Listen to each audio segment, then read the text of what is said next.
Hey everybody, welcome to our breakdown of 17.1. So dumbbell snatches and burpees over the box. Two movements we haven't seen come up in the open yet, but are very much our standard CrossFit fare. So I'm going to do a quick breakdown here on the whiteboard. Hopefully you guys can see this, but I'm going to talk about everything and I'll take a picture of it and upload it with the article that I'm going to share as well. So let's start with the dumbbell snatches. These tend to blow people's grips up a lot more than most people are used to, especially with the high volume. We're doing about 150 total. We are doing 150 total reps if you complete the workout. And so one of the biggest things I can recommend is to use the hook grip, where you grab your thumb tip on the dumbbell. Now, there's primarily two types of dumbbells that we see. We see usually these are the metal ones, and they have a straight handle. If you have a smaller straight handle dumbbell, and I would probably recommend trying it, it may actually fit in your hand better and help with grip issues. A lot of you are going to have those rubber hex dumbbells that have kind of this curvy shape to them, and you'll notice that there's a narrow part on each side. And if you grab that part, it's smaller, and if you struggle with getting the hook grip, you might be able to get a better hook grip. And even if you can't get a hook grip or you're not comfortable with it, then you're still going to be better off grabbing those narrow parts or using a narrower handle dumbbell. And then don't work on the way down. So as the dumbbells come down, I think a lot of people have a tendency to really try to slow it down and control it, especially as they get tired and they go to below the waist. You're better off just lowering it quickly and trying not to do that extra work. Even if you need to stop and rest, you're better off going down fast and then stepping back if you need to. So don't work on the way down.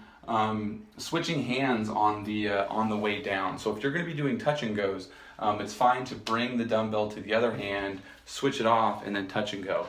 I would only recommend that for people who are planning on doing these really fast, and you have to be very careful that you hit both heads of the dumbbell. So, if you do the touch and goes, and if you hit only one head, it's a no rep. So I would definitely practice that, or understand that it's going to be more for that really high rep, high speed people. Now on the movement itself, we do want to see a really big pull of the hips, and so most people are going to have a little bit higher hip position. They're not going to be squatting down super low, and we want to see a very large hip pull and then a high elbow pull to get that thing overhead. We want to avoid the press out overhead because we are also doing burpees. If we're using a press out, especially early on, it's going to slow our burpees down. It's also going to slow the snatch down as well. Now, one thing that I haven't found any notes on the CrossFit site yet is about wide feet. And I do know that in order to finish the rep, your feet need to be underneath your shoulders or underneath your body. So you can't just do this super wide split, like sumo extreme, and then just sit there and rep it out like that, which I've seen in competition before. Maybe I recommended it in competition before. But if you do that, what you'll have to do is but you'll have to have your feet together at the top. So what you can do is have a very wide stance, touch the floor, and then when you go overhead, bring your feet together, and then you can switch hands or set it down and go wide again when you place it. Switch hands, and then big pull, and then feet together at the top. So if you're somebody whose back blows up, you're somebody who has a hard time and has a long range of motion, if you're a taller person, then you might play around with that and use it. It may only work early on when you're fairly rested, because it takes a little bit of coordination. But something to play around with. Just make sure that you're bringing your feet together at the top. If they're going to allow wide feet at the top, I don't think they're going to allow that. Like I said, I didn't mention it on the CrossFit site, so we may see that come out in the next couple of days.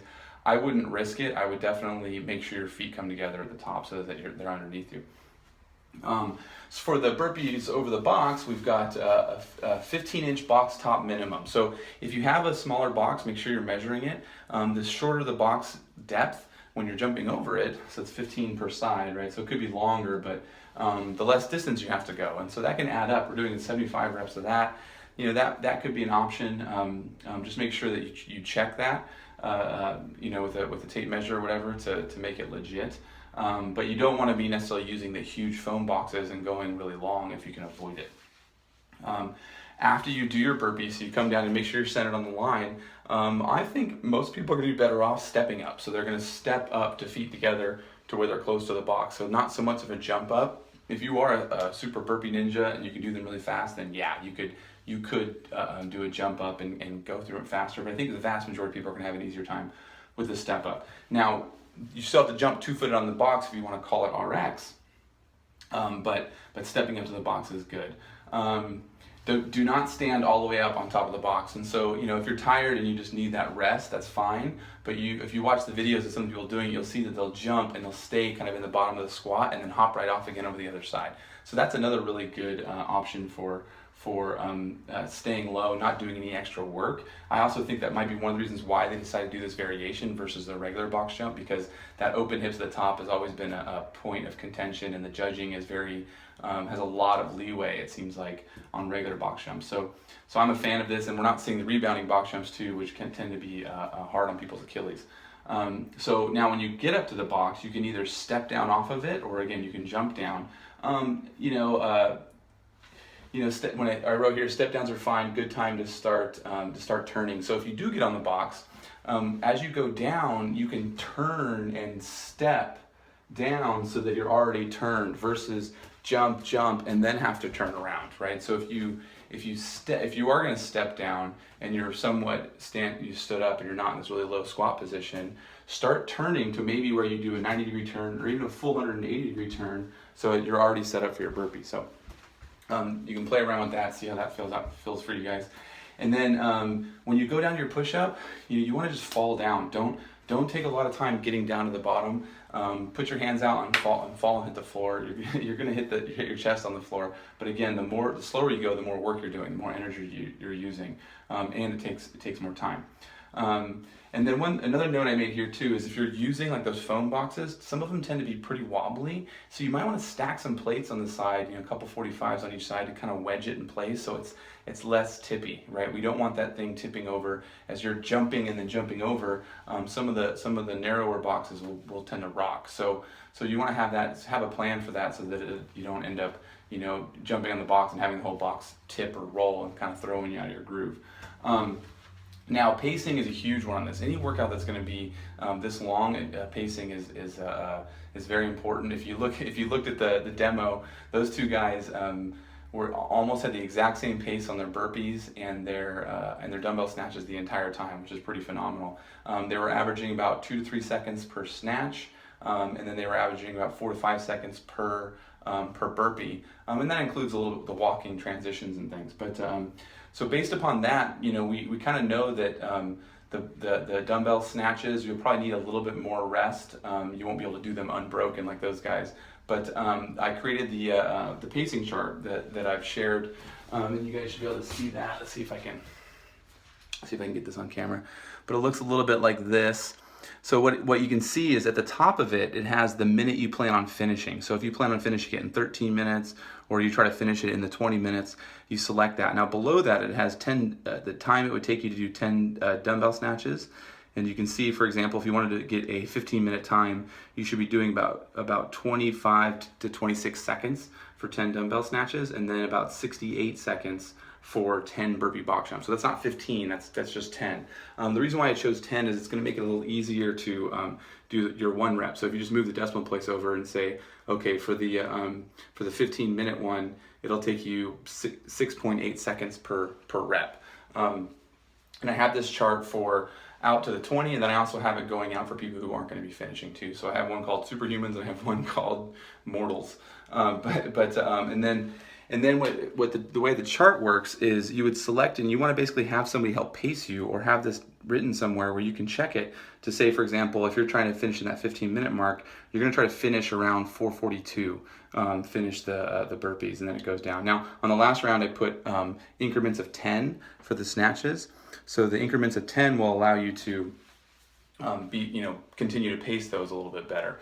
Now, I base this on the fact that if you can see it, if you can see at the top, I used a ratio for these movements. So depending on your strengths and weaknesses, and depending on your levers, that might change a little bit. But even then, it should give you a basic idea of starting the workout and finishing the workout with a similar pace and using that chart. So definitely have a plan when it comes to that. Now, if you're not hitting, you should stay ahead of it, especially for the first half, the first 3/4 of the workout. Now, if you start to slip and you're not making it, or you feel like you're blowing up, then have your timer or even yourself shift to the next column over, right? So that'll give you another minute. So if you're shooting for 15 minutes and then you're not making it after 2 or 3 rounds, then maybe you shift to the 16-minute chart and try to keep that pace. You can always speed up toward the end. I do like people to kind of be conservative, because after round 1 and round 2, if they're feeling good, they can always speed up. But if you start off too fast, especially with a workout like this, it's going to hammer you on the 30s, the 40s, and the 50s of the snatches. You start out too fast, you're going to pay a serious price and really slow down later on. On that note, I don't think a lot of people are going to want to repeat this workout, maybe twice if you're really gung-ho about your score. But if you do this workout more than 2 times in 4 or 5 days, it's going to really disrupt your training and really kind of blow you up. Using a pacing chart should give you a pretty good score. I wouldn't, if you really mess it up, then you can try it again. But like I said, it's going to be very grip intensive.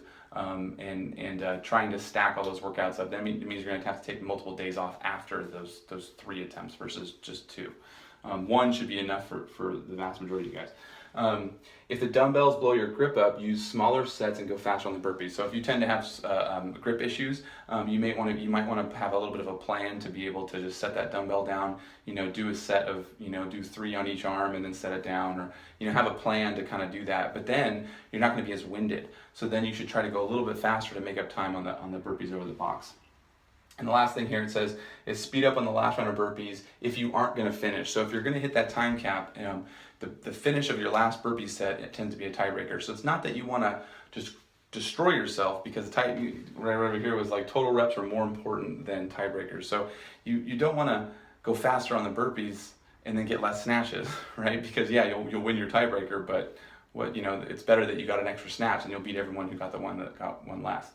So, but it is still, you kind of want to speed up a little bit, and that's another tool, another reason for the pacing chart, is that you can, you should know, okay, like this is my last round, I'm going to haul ass on these burpees, and then you should still be able to walk over and start repping out the dumbbells pretty quick. So be careful with that. Don't destroy yourself on the burpees. Just be smart about it, but speed up a little bit if you're not going to make it. But I hope this helps you guys out. Hope it gave you guys some ideas of stuff you hadn't thought of yet. And check out our stuff on Thrivestry. Thrive on.